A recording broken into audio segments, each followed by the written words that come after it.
Today we don't have the same sort of idolatry that we used to have, or at least it's not as popular. In the pre-modern era, the idols are made of stone or made of wood. They're made of sort of, graven images. And today the idol that we have that is the most prominent idol of all is the self. And it doesn't get as much attention in the Quran, but it is there. Allah subhanahu wa ta'ala asks a rhetorical question. He says, have you seen the one who takes his own self as his God? And this is probably the most dangerous spiritual malady that afflicts us in the modern era. People taking themselves as God. And when you think about that, or you hear those words, you're like, well, that's ridiculous. What kind of person worships themselves or takes themselves as a literal God? But when you think a little bit more about it and realize all of what worship encompasses, then it starts to make a little bit more sense. I'll give you a very, very easy example, which is kind of the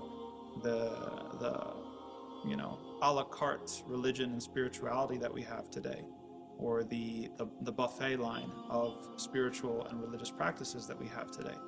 It's very, very common. Because we live in a post-Christian space, people have been very, very sick of the way that Christianity has organized religion for them for centuries. And so they assume that, well, that has to do with just religion in general. And so now people are very against organized religion, so-called, without realizing that they're actually specifically reacting to Christianity. And so now we have, I don't want to submit to any sort of external authority outside of myself. I don't want to submit to one tradition or to one orthodoxy or to one organized religion.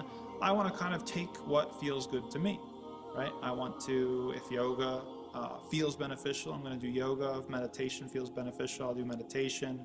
Chakras, Reiki, crystals, whatever it is, horoscopes, tarot cards, whatever it is, there's a million different practices that people get into today. And they kind of mix and match, and it's kind of trial and error, and they kind of bumble along, kind of making their own religion. But there's a fatal flaw. There's a fatal flaw in this sort of attitude, and that is that it's all based within yourself. You have put up yourself as God, in the sense that you are the arbiter of what is true and what is not.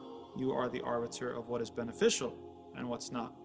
And we need to seriously ask ourselves, how accurately can we assess and evaluate what's beneficial for ourselves? I think anybody who's done any social science research will say, well, we're not very good at it.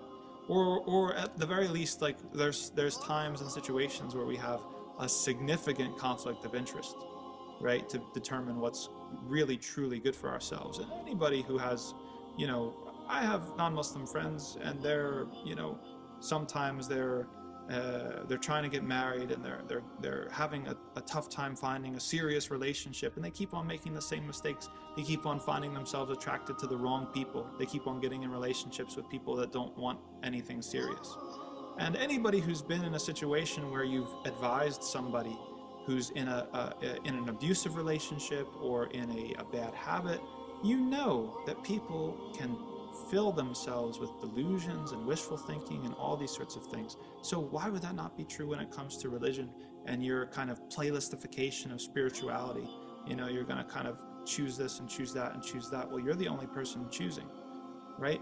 At the end of the day, we need an authority outside of ourselves. We need an audit, a spiritual audit. We need some sort of external authority that's going to call us out and challenge us. Because if it were left up to us, we're only going to take the easy things and the things that feel good and the things that kind of are affirming right away. We're very into affirming these days, and everybody needs to be affirmed in a certain sense. But there's things there's more out there than just affirmation. There's also being challenged. A good teacher, a good coach, a good mentor, they're going to know when to affirm you and when to challenge you.